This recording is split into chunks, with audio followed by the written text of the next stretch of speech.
What's up, guys? Welcome back to Almost Functional. Today was it's the 24th, so most people got their Leviathan boxes today. I got mine. Oh, hold on, let's see if I can fix this leg real quick. How do I do that? That one? No. There we go. That's a little better. Alright, and so I went up. I got to play 2 games today. Got to see a bunch of other games played. I played one other game in person earlier in the week, and I've played a few games on TTS over the last week or so. So my first thoughts on 10th are so far, I'm really liking it. I have a few games. I have 2 games into the Eldar. So it's definitely something that needs to be addressed, and hopefully will be soon. Hopefully it's addressed before the cutoff for APC stuff, but if not, then unfortunately my team will probably be taking it as well, just because everyone else will be. So you gotta keep up with that. But some rules interaction tweaks and some other things, and I think Eldar should be fine. It's really just the Wraith Knights, like the Fire Prisms and Night Spanners and that stuff. Didn't seem too bad. They were strong, they were good, but they weren't unplayable. How does it? There's something you could play around, play into, because they don't do as many mortals, and the Fire Prisms you can try to stay on line of sight. The Night Spinners you get cover and all the direct nerfs on them, and they're only doing 2 mortals per 6 because they're only 2 damage. So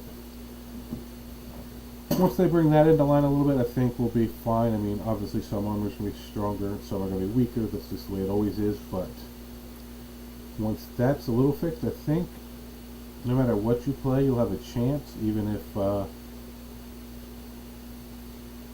it's an uphill battle. Although we'll see some other armies like Thousands don't seem very strong. So once Eldar's brought in line, we'll see if any of that gets addressed. But overall, I like the options of fixed and tactical, like the deck cards, like the different missions. So yeah, the 2 I played today was we did the one where oh, my brain's not working. Well, the one mission I did was where there was only one in the center, and you got to keep adding objectives. That was really cool. That made it really interesting. And I did the one where you got to have 3 cards if you're doing tactical, or 1 tactical card with your fixed. So that was interesting. The other one we did was where you add the 6 objective and slide the one over. That was cool. It just skews the game, so you're not playing the same game every time, which it kind of seemed like in 9th, like we knew how to play each mission. Just got a little kind of set and boring, so I like the change of that. I've used tactical in pretty much every game I've played, and I just enjoy that. I built a list that's fast, able to go do reserves, and just play into those, and it's been pretty enjoyable. I just like the one, your opponent can't plan for what you're going to do, which is nice. I mean, you can't pre-plan either, but if you build the list right, you can normally achieve most things, no matter when you draw them, although certain ones, like we have to take the objective in their deployment zone. If you get that turn 1, like, obviously that's probably not going to happen. But overall, the general gameplay, the way the rules work for the most part are pretty solid. I had a lot of fun. I played 2 games into really strong Necron lists that just regenerate. You can't, like, just keep bringing stuff back. You have to put so much damage in them to kill them. But 2 games into that, same player, we played once and I beat him slightly, and then we played again and he beat me slightly, so very competitive. Played a game against Death Guard, fairly competitive. Everything I've played that wasn't Eldar was competitive. All the Eldar games have just been heavily skewed the Eldar's way, just points wise and models wise. I got tabled in both of them. So it's just it's interesting. But yeah, but overall, I think 10th is going to be a good time. The app is the app. It's okay. It's something to build lists with. I wish you were able to print your list from the phone, like through your computer or something, or if they had an app on the computer, a version of the app on the computer, like Battlescribe did, so you could bring it up and just print your list with your warlord, your points, all that out, and then still just have the data sheets on your phone. That would be really helpful. And yeah, just if you're playing against Eldar, just don't take it too serious right now. We know it's going to get fixed. They're pretty good about fixing stuff now, even if it takes one or two tries to fix things correctly nowadays, but they most likely will try. And if you're playing Eldar, don't be douche about it. Like, your army's overpowered, just accept it. Don't be, like, there's a lot of people that see getting offensive, like they don't want to admit that their army is that powerful. They want to think, I'm crushing people because I'm that much better than them. No, you don't have to be that much better than people to crush them with Eldar right now. That's just the way it is. If you want to think you are, then bring a list with no Wraith Knights. And then maybe you could say that if you're still tabling people that easily and beating them by 50, 60 points in what it seems so far to be a much more low-scoring edition. But I don't want this to be at all rant about Eldar. But don't take your games too seriously right now. We're learning how to play the tactical. We're learning how to build our lists. We're learning how to build stuff that can deal with any of these multiple combinations of mission roles, primaries, and deployments. So I know I've had some people, friends of mine, that had little issues. Their first couple games, things weren't playing the way they wanted. They weren't having the success they're used to having, but you basically have to step back. It's not, you're not playing Warhammer, you're playing 10th edition. It's like going from chess to checkers. You know, it's like it's a completely different thing. The board looks the same, but nothing else is the same. You know what I mean? It's like, I said this on my other videos, but just because you have a unit that has the same name, and it's the same models, and it's the same color, and it's the same chapter, it's not the same unit. You're not playing, like, chapter rules are different, army rules are different, detachment rules, like, you're playing a new game.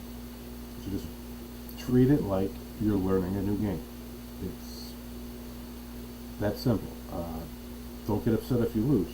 Learn something every time. It's in 3 months from now, if you're still losing all your games, alright, then maybe you need to be worried about something. But until then, just have fun. Roll dice. Enjoy it. Try units you don't normally try. Build lists you wouldn't normally build. Try the fixed. Alright, these are things I think I can achieve. Or build tactical. Alright, I need some fast units. I need flanking units. I need units that can go possibly take the middle and survive. Like, just, you know, you gotta think, we gotta break these whole missions down and relearn 10th from the ground up. 9th is very figured out there at the end. This is a whole new ball game. But I mean, yeah, that's the main thing. This is a game. We're here to have fun. I know everybody likes to be competitive and win tournaments and play. And I love playing competitive. I love bringing hardcore lists. Like, say that's why I have a couple games into the Eldar, because I know I'm gonna have to face them at ATC. So I know I probably can't beat them, but I'm trying to find a list that can not get 20-0'd. If you know how ATC scoring works, it's not like your score, it's basically a differential. So the more they beat you by, the better their score is. Basically, for you start at 10-10 points, and then for every 5 they beat you by, you lose 1, they gain 1. So if they beat you by 50, they beat you 20-0, which gets you team 0 points. So my best so far is I got one Eldar game where I was able to get 16-4, which means I only lost about 20 points. So at ATC, if I'm able to pull that off, then my Eldar player is able to get a 20-0 because we got them into a matchup. Well, that's puts our team ahead a few points, and then it just battles on the middle games. For those of you who don't know, ATC is 5 player teams. Each person plays their own table against one of the persons from the other team, and you basically add up the scores, the 20-0, 16-4, whatever, the differential scores, to find out who won the overall round. It's a great event, my favorite event of the year, because just like that, if you were playing a singles event and you got into into Eldar the way they are now, you'd just be like, well, this is lost, there's nothing I can do, and just. But now it's like, all right, this is a loss, but how many points can I get to maybe the team can win? I might lose, but help the team win. So that's always cool. It just and then if you do lose the round, you lost as a team. You can talk about it as a team. Oh man, I should have done. Whereas sometimes you're at a tournament, you lose, your friends won. It's kind of like they're sitting there talking about stuff, and you're talking about your loss. It's the same. But now if you all lose, they're like, all right, did we just bring bad lists? Were our pairings bad? Were stuff like that. So it's just that whole other thing to make the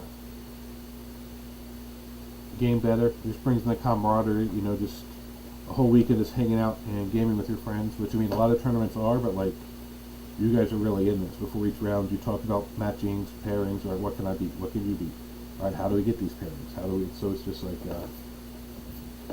it's just enjoyable. It's something you go to with your friends, and obviously some people do really well there. Like some of my old teammates from the old Orlando Hereticus and Warhammer days have gone on to Art of War, and they won the whole thing, which is great.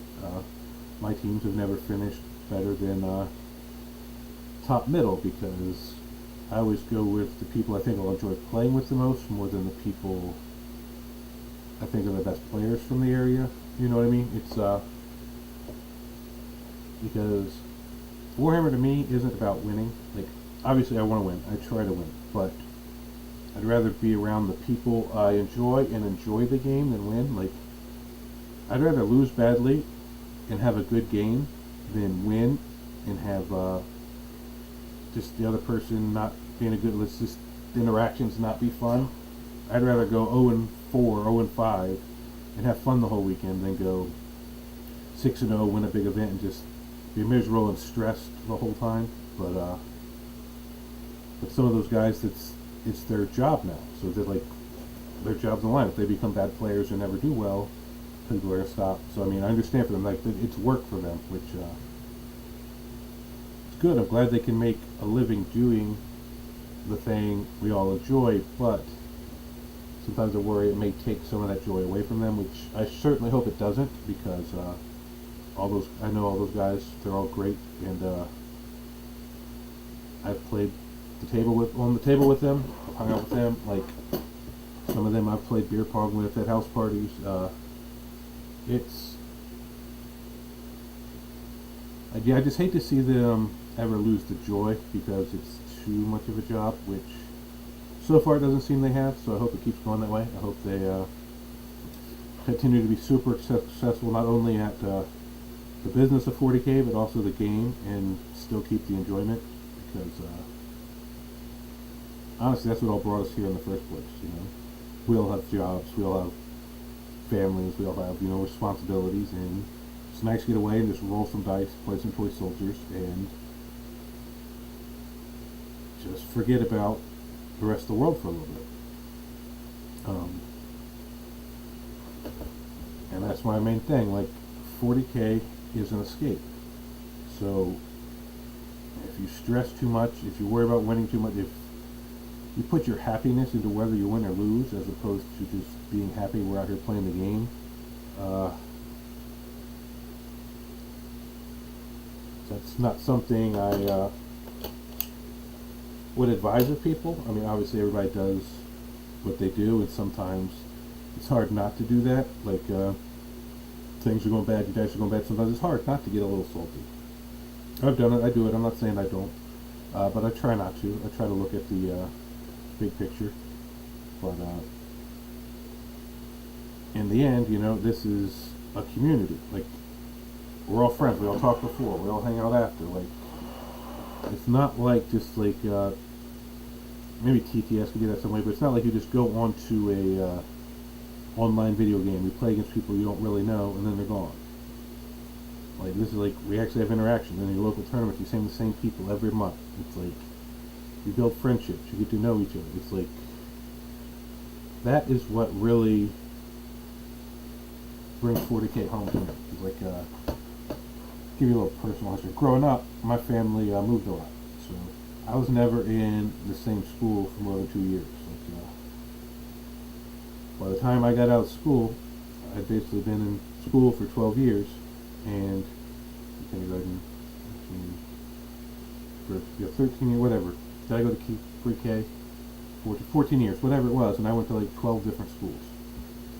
And so, early on in my life, I stopped making friends because I knew I would leave very quickly. So I just got tired of making friends just to lose them. And when I was 21, I moved to Florida. I grew up in Virginia. I'm actually back in Virginia now. I came back in August. But in 2004, when I was 21, I went to Florida. And I've been dabbling around with 40K for probably about 8 years, since about 96, I believe. My shop teacher played it in 7th grade. He actually won one of the old grand tournaments he used to have back then. He played Dark Eldar back then, and he used to make a big terrain with like a foam knife and foam in the shop, and we all thought that was so cool. So he let us know about you could call GW, and back then they would send you a free white dwarf and 2 models. I got a lizard man and a space marine, and I gave the lizard man to my brother, and we would just like try to fight him, but we had no idea about rules. But in that white dwarf was the Tyranids versus the Space Wolves with Ragnar Blackmane. And I fell in love with the Space Wolves. I've been a Space Wolf player ever since. Like, I've played other things, but always been a Space Wolf player. Always come back to my wolves. But anyway, like, I taught my little sister to play, taught my little brother to play. Like, we played it, but they kind of didn't really get into it. They'd play just because I wanted them to play. So I had it, but I never really got to play. Like, I went up to the GW store in Virginia once or twice, and I was young. The guys, they were older. They're kind of like, whatever, go away. Like, I showed up, my stuff was painted badly, it wasn't flocked. They told me I wasn't allowed to play in the store unless it was flocked. And I tried to get them to tell me how, they wouldn't. So I had no idea how to do it. So like looking at pictures and like White Dwarf and like, you couldn't like go Google and stuff back then really. Like it's not like it is today. So my mom and my stepmom and dad had been refinishing the basement, so there was some old drywall up back. So I broke the drywall up and used a hot glue gun to glue pieces of drywall to the base to look like snow. When I crunched it all up with like a hammer. And then I went to the store, and then I was playing against Necrons. Like when they first came out, when all they had was warriors, the weird looking old destroyers and the Lord. And so I showed them I was flocked, let me play, and I started playing, and that dude just wrecked me. Like I didn't really know the rules. Like they didn't try to teach me. They just do this dude, and the GW store guy was just there, like whatever. Like they hang out every week, and he just crushed me into the ground. And like I was just like, it wasn't fun. Like anytime I tried to ask him about a rule, like no, this is how it just. I don't know anybody who was around back then. There was a lot more of that back then than there is now. The community nowadays is so much better. It's like so much take you in more. They're like not as exclusive. They're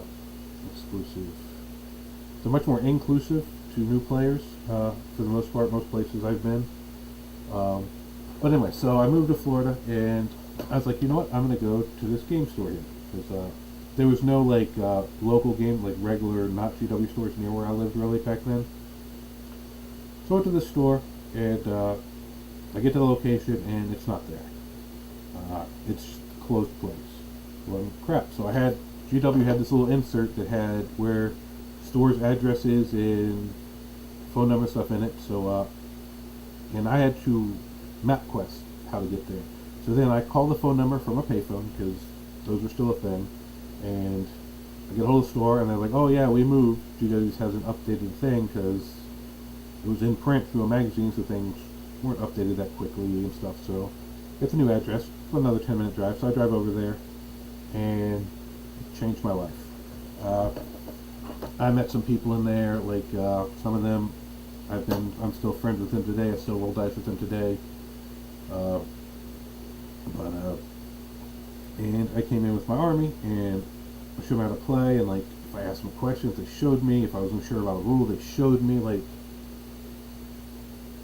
dude, it was like such an awakening, and like I finally got to really play 40K against other people who loved 40K, not just like trying to teach my sister and them when I didn't know the rules and they didn't know the rules, and dude, and then it just became a major part of my life at that point.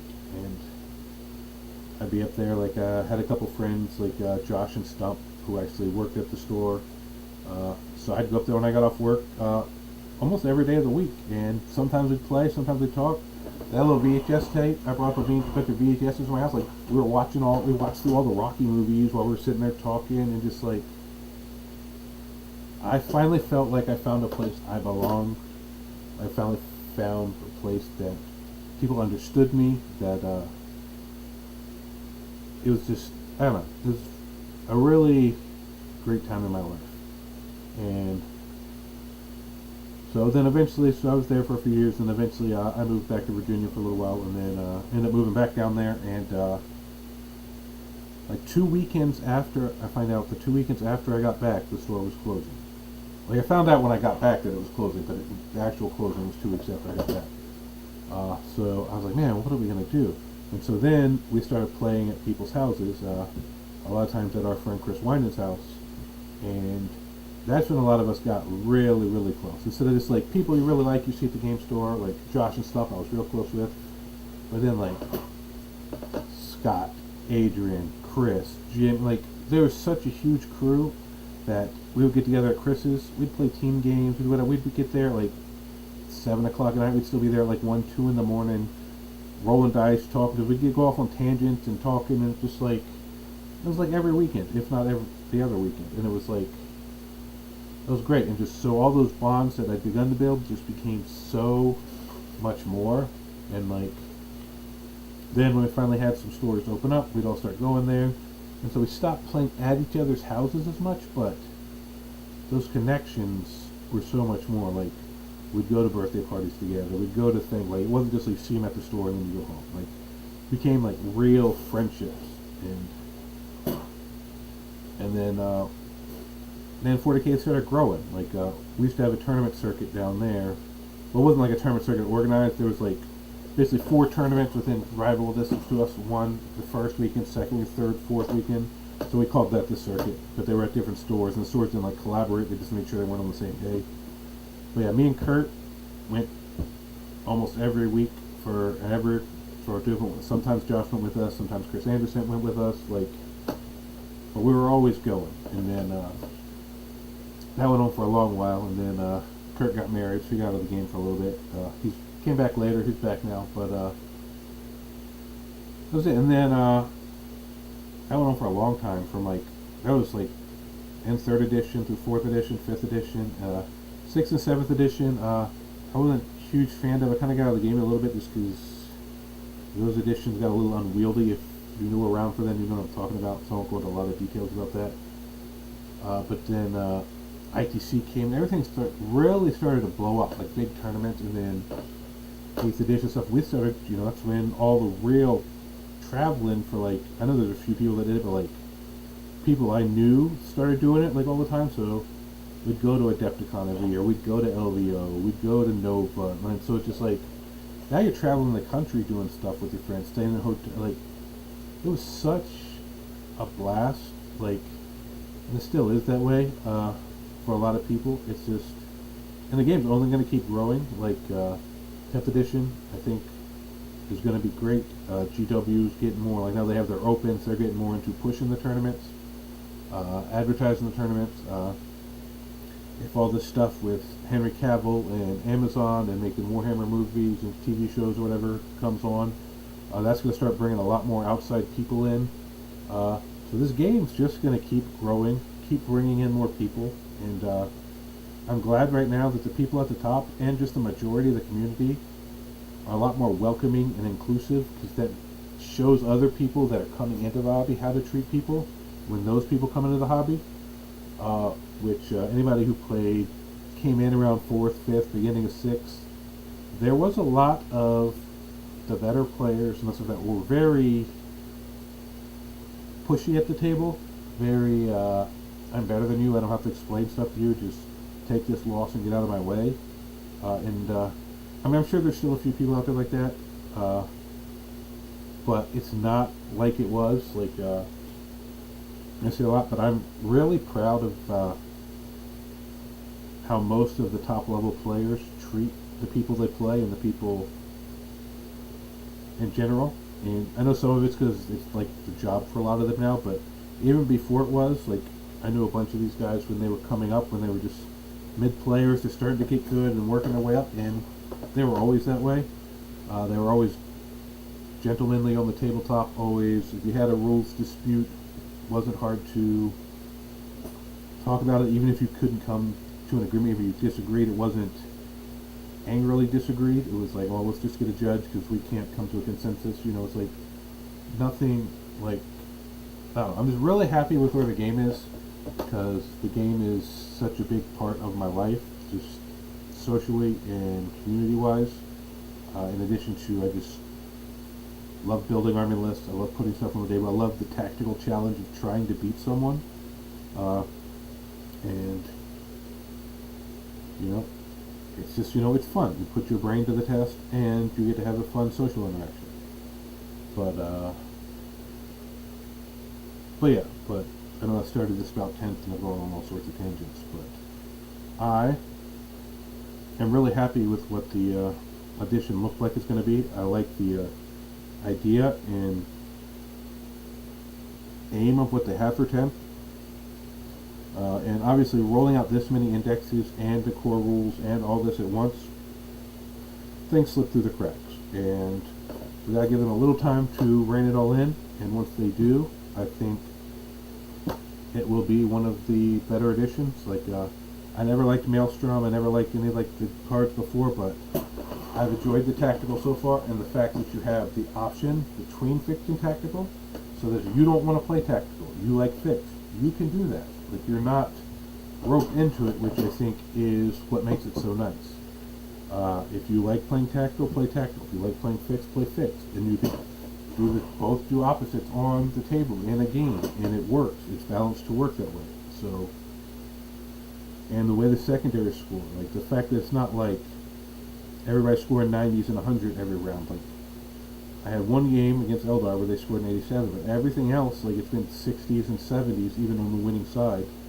And on most of the games, even the losing side was right there in the 60s too. Like, my one game with Necrons was 71-63 or something like that, and the other one was 64-61. Like, they're close games. Like, it's fun. Like, that's what I enjoy. I don't, for the most part, once they get this balanced in, it will matter turn 4 and turn 5. Most of the time, the game will still be achievable. A win will still be achievable if you can pull it out in the last couple turns.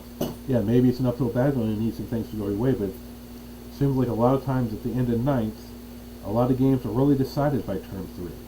And you could play it out and throw some Hail Marys and hope some crazy stuff happened, but most of the time it was pretty decided. At least that was my experience. Maybe it wasn't yours, but so far it seems like there will be less of that, with less CP to start with, vehicles and stuff being more survivable for the most part, AP and stuff down overall. Like, I'm really excited if this goes the way I think it's going to go for what this edition is going to be. But anybody go into ATC, look me up. I'll be there with my team, Rogue Traders. Traders, not traders. And if you're in the Virginia area, I play up at the stores in Fredericksburg. Try to get to their weekly tournaments on the second and fourth weekends. Seem to have a pretty good crew up there. Like I said, I've only been up here since August. So far, everybody's been nice. Starting to get to know people a little bit. I'm not even like super close friends up here yet, but I'm thinking that'll come. There's a couple people talk to on Facebook a little bit, and every time I know the store, they know my name. I know them by name now, and with some of them I've played games with, some of them I haven't, but so far it seems like a really great crew up there. So look me up if you see me. Coming up, I'm working on some video series. I have one with Gonna have people that play each faction come on with me, and we're gonna go over building lists, what their thoughts are behind building lists, and just do a little video on building a list for each faction. But I wanted to let people get some games in, you know, get some, because we have no clue what we're doing right now, what the meta is going to shake out to be. So I figured I'd give that a couple weeks, let people kind of figure out what they want to do, and then I'm working on, I gotta see if he's really interested in it, but getting my nephew, he's just old enough to start really learning to play a little bit, so see if he is interested. I'll have videos on here teaching him about the lore of the universe in each faction, let him pick a faction, then slowly have him start building an army, putting it together, painting it, and then teaching him how to play, you know, 500 points, 750, 1,000, slowly work him up, and then eventually get it to taking him to his first tournament, and how he does, how his experience was, and hopefully getting him addicted to this hobby that we're all addicted to. But I halfway mentioned to be seeing interested, but I gotta really sit down, talk to him, and bang out a schedule where we can have a consistent time and day of getting together and putting out videos, because need to try to figure out exactly where I'm going with this channel. The indexes, right, faction focus, easy, banging those out every day. Burnt myself out a little bit trying to get all those done, but not a good enough player to be like a coach, teach you guys how to play, but I can teach my nephew to play, and just try to find some content that I enjoy making and you guys will enjoy watching. Because I do like getting on here and just running my mouth. Lets me get the thoughts out of my head, so hopefully people enjoy hearing them. I know some of them people will disagree with, but feel free to disagree with them and let me know. I'm not right about everything, just most stuff. No, but seriously, yeah, I have my opinions and my thoughts. Feel free to share yours. Yeah, I mean, constructive criticism is always welcome. I need a better cam, I need better lighting, I need a better laptop. I'm working on all that, hoping to get there eventually. But I guess that'll be pretty much it for now. If anyone actually watched this and hung around, thank you, and I'll catch you next time.